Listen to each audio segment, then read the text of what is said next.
Hello everyone, welcome in this ICT trainer YouTube channel. कालच्या व्हिडिओमध्ये आपण फॉन्ट प्रॉपर्टीजबद्दलचं प्रॅक्टिकल पाहिलं होतं. म्हणजेच फॉन्ट प्रॉपर्टीज आपण CSS कोडमध्ये कुठे वापरायचे असतात किंवा फॉन्टच्या किती प्रॉपर्टीज आहेत आणि त्या प्रॉपर्टीज कशा पद्धतीने CSS कोडमध्ये आपण ॲड करतो आणि त्या ॲड केल्यानंतर आपल्याला हवं ते योग्य असं आउटपुट मिळालं का, हे आपण कालच्या व्हिडिओमध्ये पाहिलेलंच होतं. म्हणजेच तुम्ही CSS code like HTML only आपण त्या सेम कोडमध्ये फॉन्ट टॅग म्हणजेच फॉन्ट टॅग नाही तर फॉन्टच्या प्रॉपर्टीज CSS कोडमध्ये ॲड केल्या आणि त्याचं आउटपुट पाहिलेलं होतं. तुम्ही जर हा व्हिडिओ अजूनही पाहिला नसेल फॉन्ट प्रॉपर्टीच्या रिलेटेड तर तो तुम्ही अवश्य पहा.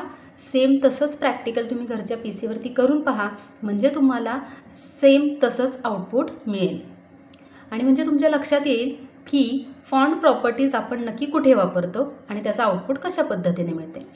आजच्या व्हिडिओमध्ये आपण पाहणार आहोत की बॉर्डर प्रॉपर्टीज.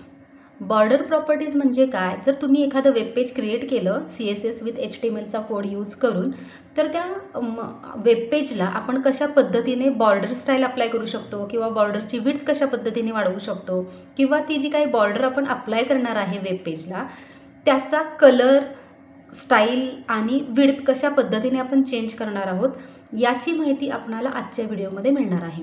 व्हिडिओ शेवटपर्यंत नक्की पहा, स्किप करू नका, कारण तुम्ही जर व्हिडिओ स्किप केला तर नक्की कोणत्या स्टेप्स मी कशा पद्धतीने टाईप करत आहे हे तुमच्या लक्षात येईल. मग सेम तुम्ही तसंच करा की ही नोटपॅड विंडो आहे आणि या नोटपॅड विंडोमध्ये मी HTMLचा कोड त्याचमध्ये हा CSSचा कोड ॲड केलेला आहे. आता या ॲड केलेल्या CSSच्या कोडमध्ये कालच्या व्हिडिओमध्ये मी बॉडी टॅग या बॉडी सेक्टरच्या अंडर फॉन्ट प्रॉपर्टीज ज्या होत्या 3 फॉन्ट प्रॉपर्टीज त्या ॲड केलेल्या होत्या. आता आजच्या व्हिडिओमध्ये त्या फॉन्ट प्रॉपर्टीजच्या ऐवजी या 3 ज्या आहेत त्या बॉर्डर प्रॉपर्टीज मी ॲड केलेल्या आहेत. म्हणजे काय, हा जो मेन बॉडी टॅग आहे या मेन बॉडी टॅगच्या अंडर जी काही इन्फॉर्मेशन मी टाईप केलेली आहे त्या इन्फॉर्मेशनला म्हणजे ही इन्फॉर्मेशन ज्यावेळेला आपल्याला वेबपेजवरती डिस्प्ले होईल ॲज अ आउटपुट म्हणून त्यावेळेला बॉर्डर स्टाईल कोणती डिस्प्ले झाली पाहिजे, बॉर्डर कलर कोणता डिस्प्ले झाला पाहिजे आणि त्याचबरोबर बॉर्डरला विड्थ किती अप्लाय झाली पाहिजे हे आपण या बॉडी सेक्टरच्या अंडर ओपनिंग कर्ली ब्रॅकेट आणि क्लोजिंग कर्ली ब्रॅकेटच्या मध्ये आपण डिफाईन केलेलं आहे. म्हणजे काय तर बॉर्डरच्या 3 प्रॉपर्टीज आहेत. बॉर्डरच्या 3 प्रॉपर्टीज आहेत ज्या आपण CSS कोडमध्ये यूज करतो.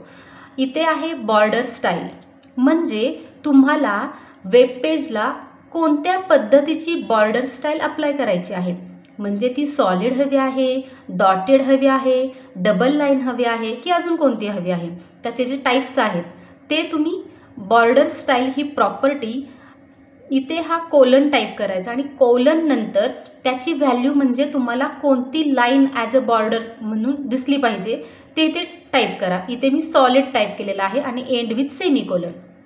हा CSSचा रूल आहे की तुम्ही ज्या वेळेला प्रॉपर्टीज डिफाईन करता त्यावेळेला सेक्टरच्या आतमध्ये ओपनिंग कर्ली ब्रॅकेटच्या आतमध्ये प्रॉपर्टीज टाईप करून त्याची व्हॅल्यू तुम्ही सेमीकोलननी एंड करायची.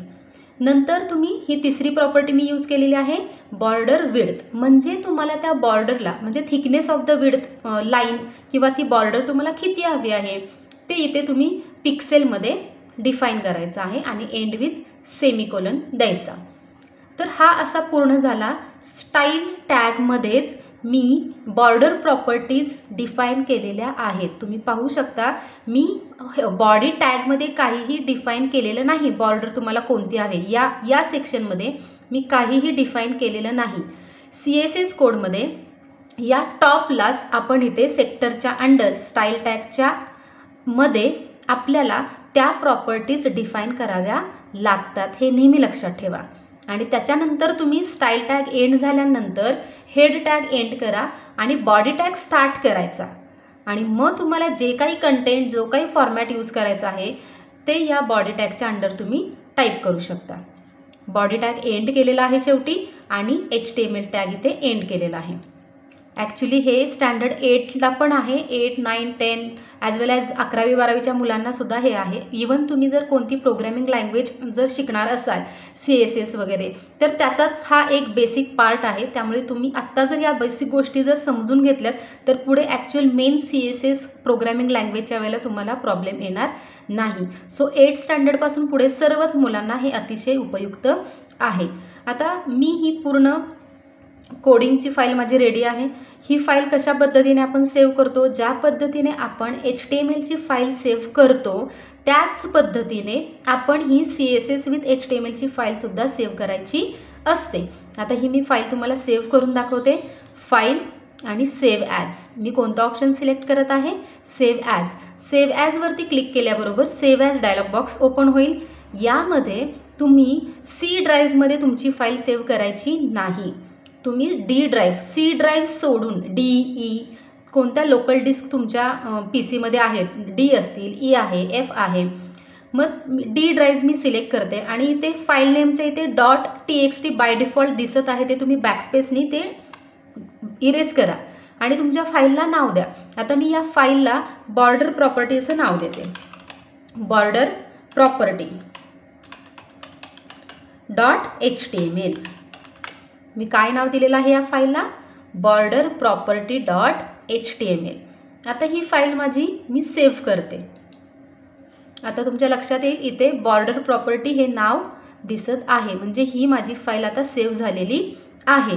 आता ही सेव्ह केलेली फाईल आहे, तर आता आपण आउटपुट कशा पद्धतीने चेक करायचं, तर सेम ज्या पद्धतीने आपण HTMLचं आउटपुट चेक करत होतो अगदी त्याच पद्धतीने आपल्याला हे CSS विथ HTMLची फाईलसुद्धा रन करायची आहे, म्हणजेच आउटपुट चेक करायचं आहे. तर आता मी काय करते, सर्च बॉक्समध्ये रन कमांड टाईप करते, रन, आणि या लिस्टमधून रन ऑप्शन सिलेक्ट केल्यानंतर असा हा रन सिस्टीम जी आहे ती त्याचा डायलॉग बॉक्स ओपन होईल. आता इथे काय करा, तर तुम्ही कोणत्या ड्राईव्हमध्ये तुमची फाईल सेव्ह केलेली आहे, मी माझी फाईल D ड्राईव्हमध्ये सेव्ह केलेली आहे, म्हणून मी इथे D लेटर हे टाईप करते. आता मी D लेटर टाईप केल्याबरोबर जेवढ्या काही फाईल्स माझ्या D ड्राईव्हमध्ये आहेत त्या सर्व फाईल्सची नावं इथे तुमच्यासमोर दिसत आहेत. आता यामधून माझी फाईल कोणती आहे जी मी आत्ता तुम्हाला प्रॅक्टिकली करून दाखवलेलं आहे ती हे पहा, इथे बॉर्डर प्रॉपर्टी .html ही आहे माझी आत्ताची फाईल. सो मी या फाईलवरती नावावरती क्लिक करते.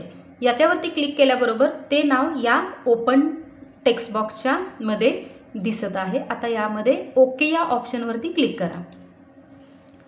येस, हे पहा, हे आहे आपल्या आजच्या बॉर्डर प्रॉपर्टीचं आउटपुट.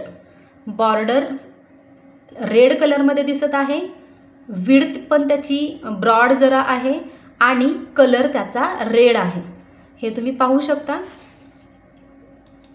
हे पहा, हे आहे आपलं प्रॅक्टिकल, त्याची बॉर्डर. आता या सेम प्रॅक्टिकलमध्येच मी काय करते की इथे जी या कोडमध्ये हे जे बॉर्डर स्टाईल सॉलिड आहे त्याच्याऐवजी मी डॉटेड टाईप करते, डॉटेड ओके, आणि कलर पण चेंज करते. रेडच्या ऐवजी आपण ब्ल्यू देऊयात आणि थिकनेस पण त्याचा मी वाढवते 10 पिक्सेल. ही फाईल Ctrl+S नी सेव्ह करते. Ctrl+S म्हणजे शॉर्टकट की आहे आपली फाईल सेव्ह करण्यासाठी. आणि या माझ्या वेब ब्राउझरवरती फक्त मी रिफ्रेश करते. येस, तुमच्या लक्षात आलं असेल की डॉटेड बॉर्डर दिसत आहे आपल्या वेब पेजला आणि त्याचा कलर चेंज झालेला आहे आणि त्याची साईजसुद्धा चेंज झालेली आहे. मी डॉटेड यूज केली होती बॉर्डर स्टाईल. आता इथून मी पुन्हा कलर चेंज करते, रेड, आणि सॉलिड ही जी आपली स्टाईल होती ती सॉलिड घेते आणि इथून फक्त त्याचा जो थिकनेस आहे तो 15 पिक्सेल करते आणि आपण ही फाईल पुन्हा सेव्ह करूया. प्रत्येक वेळेला लक्षात घ्या की तुम्ही ज्यावेळेला छोटे छोटे चेंजेस करता तुमच्या या डॉक्युमेंटमध्ये, या कोडिंगमध्ये, त्यावेळेला प्रत्येक वेळेला तुम्ही ही फाईल सेव्ह करायची. सेव्ह केल्यानंतरच तो इफेक्ट त्या इन्फॉर्मेशनला अप्लाय होईल.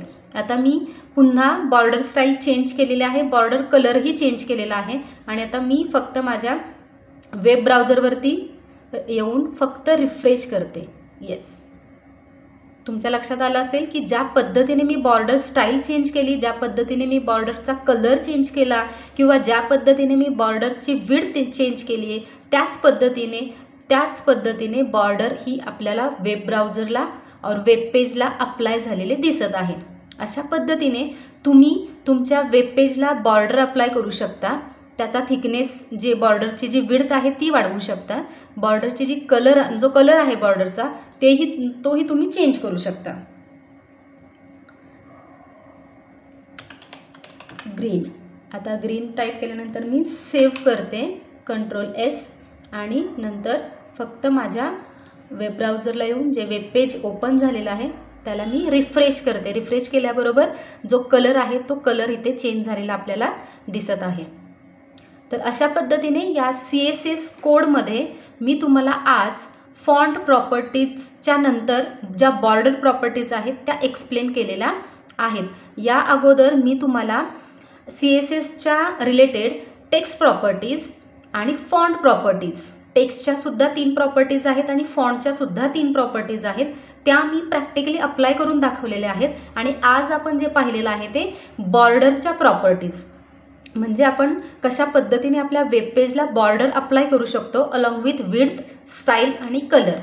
तर ह्या आपल्या आत्तापर्यंतच्या 3 प्रॉपर्टीजच्या म्हणजे टेक्स्ट प्रॉपर्टी, फॉन्ट प्रॉपर्टी आणि बॉर्डर प्रॉपर्टीज एक्सप्लेन करून झालेल्या आहेत विथ प्रॅक्टिकल.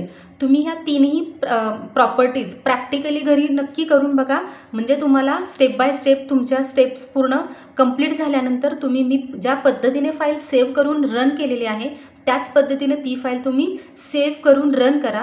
नक्कीच तुम्हाला जे मला आउटपुट मिळालेलं आहे सेम त्याच पद्धतीने तुम्हाला आउटपुट नक्कीच मिळेल.